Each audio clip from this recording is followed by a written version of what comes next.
अगर आपके घर में छोटा बच्चा है और जरा सी चोट लगने पर उसका खून देर तक रुकता नहीं, तो ये कोई मामूली बात नहीं हो सकती। हो सकता है कि ये हीमोफीलिया का शुरुआती संकेत हो। दरअसल ये एक ऐसी आनुवांशिक बीमारी है जिसमें ब्लड के क्लॉट्स नहीं बनते और जरा सी चोट भी बड़ा रूप ले सकती है। लेकिन क्या इसे वक्त रहते पहचाना जा सकता है? क्या इसका इलाज पॉसिबल है? इसके अलावा पेरेंट्स को किन बातों का खास ध्यान रखना चाहिए? चलिए इन सभी जरूरी सवालों के जवाब जानते हैं एक्सपर्ट से। हीमोफीलिया एक पैदाइशी प्रॉब्लम है जिसमें खून का पतलापन के कारण से पेशेंट को, मरीज को ब्लीडिंग का रिस्क रहता है। ये सिर्फ लड़कों में होता है क्योंकि ये जो है एक्स क्रोमोसोम के ऊपर होता है। जो ये आपको पता होगा कि फीमेल्स में 2 एक्स क्रोमोसोम होता है, बॉयज में 1 एक्स क्रोमोसोम और 1 वाई क्रोमोसोम होता है। क्योंकि ये एक्स क्रोमोसोम पे है और लड़कों में एक ही एक्स क्रोमोसोम है, तो ये लड़कों में ही मैनिफेस्ट करता है। लड़कियों में 2 एक्स क्रोमोसोम होने के कारण ये सिर्फ कैरियर होते हैं, तो उनको हीमोफीलिया की वजह से कोई ब्लीडिंग तो नहीं होता, मगर लड़कियों से अपने बच्चे, अपना जो अगर वो लड़का है तो उसके तरफ ये पास ऑन होता है। लड़कियों में भी पास ऑन होता है, लेकिन लड़कियों में ये बीमारी नहीं होती, वो कैरियर के रूप में मैनिफेस्ट करते हैं। हीमोफीलिया अनेक तरह के हैं, 2 तरह के मेन है, हीमोफीलिया ए और हीमोफीलिया बी। हीमोफीलिया ए है जिसमें फैक्टर 8 की कमी है और हीमोफीलिया बी वो है जिसमें फैक्टर 9 की कमी है।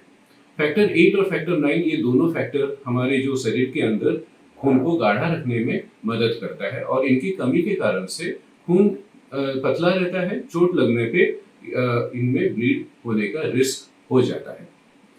हीमोफीलिया ए या हीमोफीलिया बी भी अनेक तरह के होते हैं, सीवियर, मॉडरेट और माइल्ड। अगर फैक्टर लेवल 1% से कम है तो इसको सीवियर बोलते हैं, 1 to 5% है तो ये मॉडरेट है, मोर देन 5% है तो ये माइल्ड होता है। ज्यादातर जो भी मरीज हमारे पास हॉस्पिटल्स में आते हैं वो मोस्टली सीवियर फॉर्म के होते हैं।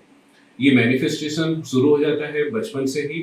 जब ये छोटे होते हैं तो शुरुआत में काले नीले निशान पड़ जाते हैं शरीर पे, कभी दांत जहाँ से निकलते हैं वहां से ब्लीडिंग होती है और तब पता चलता है जब ये रेंगना शुरू करते हैं तो जो नीज में स्वेलिंग आ जाती है या एल्बोस में चोट लगने पे स्वेलिंग आता है, तब जाके पेरेंट्स को लगता है कि शायद कोई प्रॉब्लम है। वो अपने पीडियाट्रिशियन के पास जाते हैं और उस वक्त से इन्वेस्टिगेशंस करने के बाद इसमें कंफर्मेशन होता है कि ये हीमोफीलिया है। ऑब्वियसली किसी भी तरह का ब्लीडिंग होता है तो सारे प्रॉब्लम्स तो हीमोफीलिया नहीं होते, कुछ और भी प्रॉब्लम्स होती है जिसमें इस तरह की दिक्कतें होती है। पर मेजर कंसर्न हमारा आज के डिस्कशन के लिए हीमोफीलिया ए और हीमोफीलिया बी है। ज्यादातर मरीजों में हीमोफीलिया ए होता है। अगर इसको ट्रीट नहीं करते तो इस तरह से बार बार ब्लीडिंग होने के कारण जॉइंट डैमेज हो जाता है, बाद में चलने फिरने में भी दिक्कत होती है, रोज के कामकाज करने में भी दिक्कत होती है।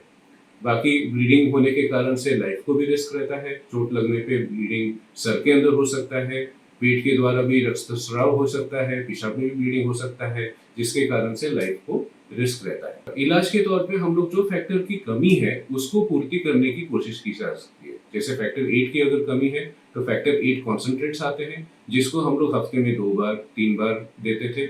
आज के डेट में कुछ नए फैक्टर्स प्रोडक्ट्स भी आए हैं जो 2 हफ्ते में 1 बार या हफ्ते में 1 बार भी दिया जा सकता है।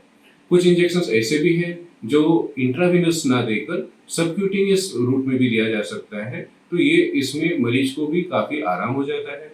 मरीज को अपने कामकाज में भी प्रॉब्लम नहीं होती है और बार बार हॉस्पिटल्स में आने की जरूरत नहीं होती है।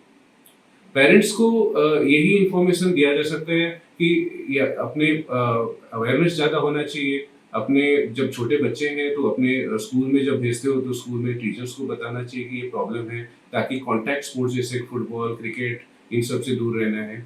स्पोर्ट्स के तौर पे आप स्विमिंग वगैरह तो जरूर कर सकते हैं। जब बच्चा बड़ा होता है तो उसको भी बताना चाहिए, उनके साथ में एक पॉकेट कार्ड होना चाहिए जिसमें लिखा होना चाहिए कि इनको हीमोफीलिया ए है या हीमोफीलिया बी है। और इमरजेंसी तौर पे आप अगर फैक्टर कॉन्सेंट्रेट या उस तरह की दवाइयाँ नहीं है तो सफेद खून यानी FFP या क्रायोप्रेसिपिटेट भी दिया जा सकता है। अगर ये नहीं पता है कि ये हीमोफीलिया ए है हीमोफीलिया बी है, बहुत सेफली आप फ्रेश फ्रोजन प्लाज्मा या FFP भी दे सकते हैं। इस वीडियो को लेकर आपकी क्या राय है, कमेंट करके जरूर बताएं और हेल्थ से जुड़ी इस तरह की और भी वीडियोस के लिए लाइक एंड सब्सक्राइब करें healthsite.com।